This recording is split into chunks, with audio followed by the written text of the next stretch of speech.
أعوذ بالله من الشيطان الرجيم بسم الله الرحمن الرحيم Maide suresi 1.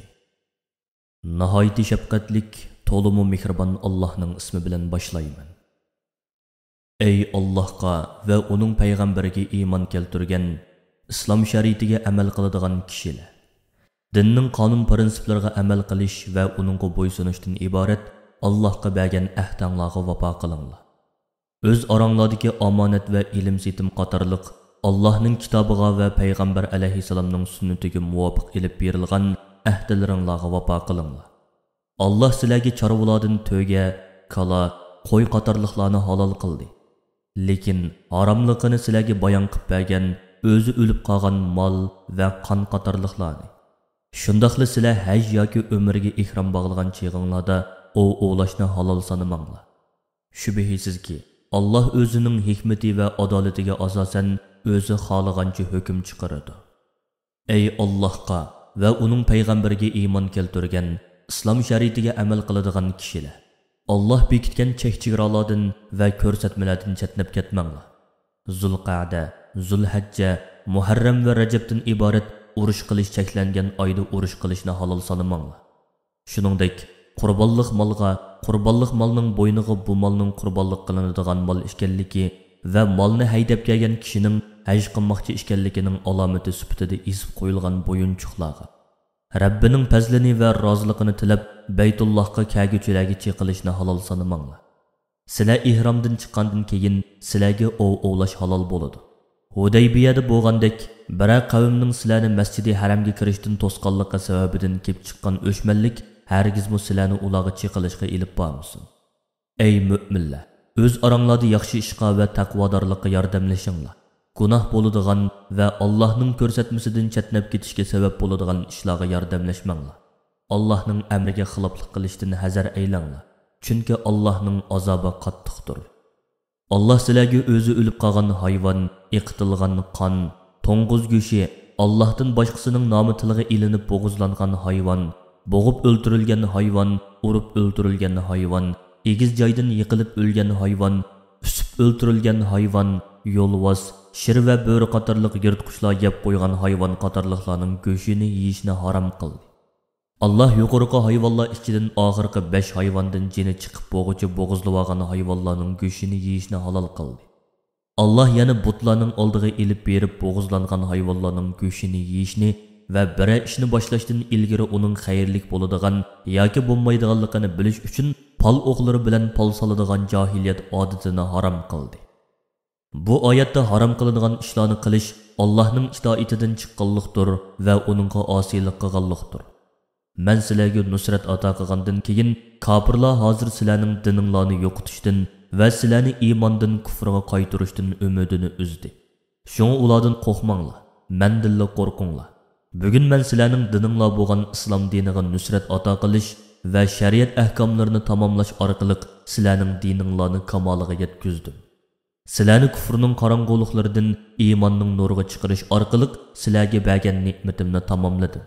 İslamni sizlarning dininglar bo'lishga tanladim. Uningga ching isilinglar, uni qo'yib bermanglar. Kimki ochliqda qilib, ilojsizlikdan, gunohni maqsad qilmasdan harom qilingan narsalardan yesa, uningga gunoh bo'lmaydi. Chunki Alloh uni nihoyatda mag'firat qiluvchidir, uningga intayin mehribondir. Ey payg'ambar, sahobilaring sendan yemakliklardan o'zlariga nimalarning halol qilinganligini so'raydi. Ularga aytqinki, sizlarga pok narsalar Allah'ның sizlarga bildirgani bo'yicha sizlar tarbiyalab, shikor qilishni o'rgatgan it, taygan, lochin va qarchig'iga o'xshash ovchi jonivorlarning o'g'ligan narsalari halol qilindi. Shunga ularning sizlar uchun o'lab bergan narsalaridan yanglar. Ovchi jonivorlarni o'g'i qo'yib bergan chig'inglarda bismillah danglar. Allohning amri farmonlariga xiloflik qilishdan qo'rqinglar. Shaksizki Allah nihoyatda tez hisob olg'uchidir. Ey mu'minlar, Allah'ның sizlarga bugun ato qilgan katta ne'matlardan biri shuki, Allah bugun sizlarga pok narsalarni halol qildi. Yahudilarning va xristianlarning bo'g'izlagan narsalari o'zlarining shariatiga muvofiq holda bo'g'izlangan bo'lsa, uni yeyish sizlarga haloldir va sizlarning bo'g'izlagan mollaringlarmi ularga haloldir.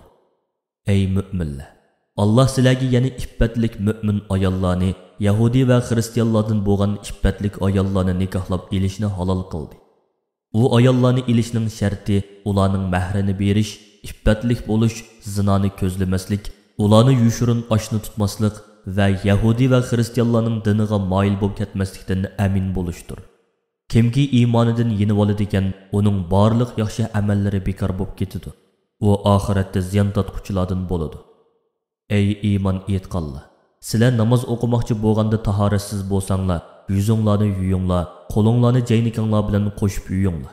Beshinglarga masih qilinglar. Putinglarni o'shqinglar bilan qo'shib yuyinglar. Agar junub bo'lsanglar, namoz o'qishdan burun g'usl qilib poklaninglar.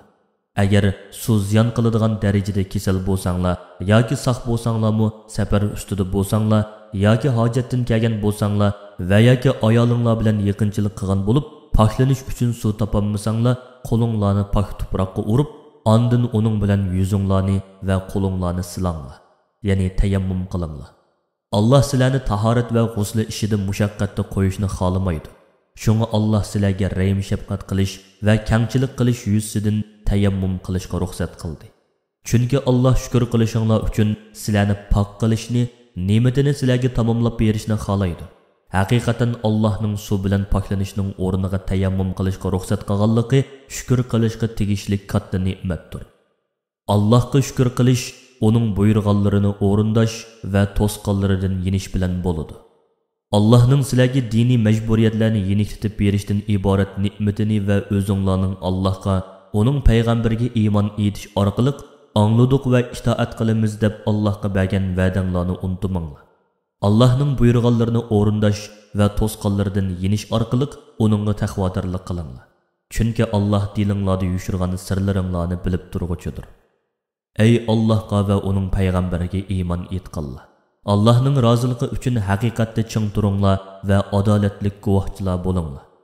Birə qavmga bo'lgan o'shmanlikinglar sizlarni ularga adolatsizlik qilishga ilib bormasin. Dushmanlargami, do'stlargami o'xshashli adolatlik bo'linglar. Bundaq adolatlik bo'lish Allohdan qo'rqishga eng yaqindir. Zulm qilishdan hazar aylanglar, chunki Alloh qilayotgan ishinglardan xabardordir. Shuningga asosan sizlarga mukofot yoki jazo beradi.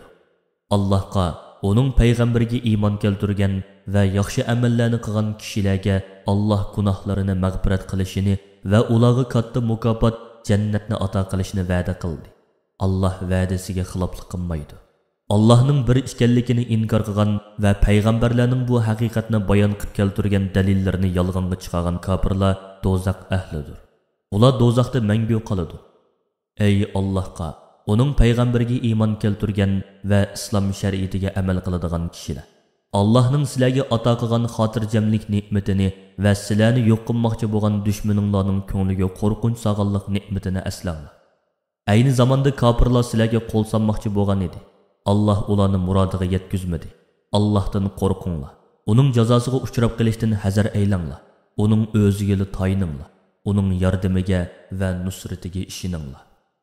Shubhisizki, Allah İsrail avlodidan ibodatni Allohga xolis qilish haqida mahkam ahd olgan va Musa alayhissalomni Isroil avlodining har bir qabilasidan ularga vakillik qilish va ulardan Allohga va uning payg'ambariga itoat qilish to'g'riliq va'da ilish uchun 12 kishini tanlab chiqarishga buyurdi. Allah İsroil avlodiga, "Men sizlar bilan birladurman, sizlarga yordam qilaman va nusrat ato qilaman. Agar sizlar namozni mukammal o'qisanglar, zakatni tegishli bo'lgan kishilarga to'liq bersanglar, payg'ambarlarimga iymon etsanglar, ularning so'zlariga ishonsanglar va ularga yordam bersanglar, mening yo'limda pul melinglarni sarf qilsanglar, albatta sizlarning gunohinglarni yo'qqa chiqaraman. Sizlarni albatta qasrlarining, dal daraxtlarining ostidan o'stanglar eqib turadigan jannatlarga kirgizaman. Sizlardan kimki bu ahdini inkor qiladigan, u albatta to'g'ri yo'ldan ezib, ozg'unlikqa tushib qolgan bo'ladi" dedi. Aşu Yahudilar mustahkam ahdisini buzganligi uchun biz ularni rahmatimizdan yiroq qildik va dillarini iymonga yumshamaydigan darajada qattiq qildik. Ular Allohning so'zi bo'lgan Tavratni o'zgartirib yetdi. Ular o'zlari uchun qilingan nasihatning bir qismini unutdi. Uningga amal qilmadi. Ey payg'ambar, Yahudilarning xiyonatchi ekanligini, va'daga xiloflik qiladiganligini bayqab turasan. Chunki ularning oz bir qismidan boshqa hammasi shu xiyonatkor ajdodlarning yo'lida mangadi. Sen ularning sana qilgan yomon muomalasini afu qilgin va kechirgin. Shaksizki, Alloh o'ziga yomonlik qilganlarni afu qilgan kishini yaxshi ko'radi.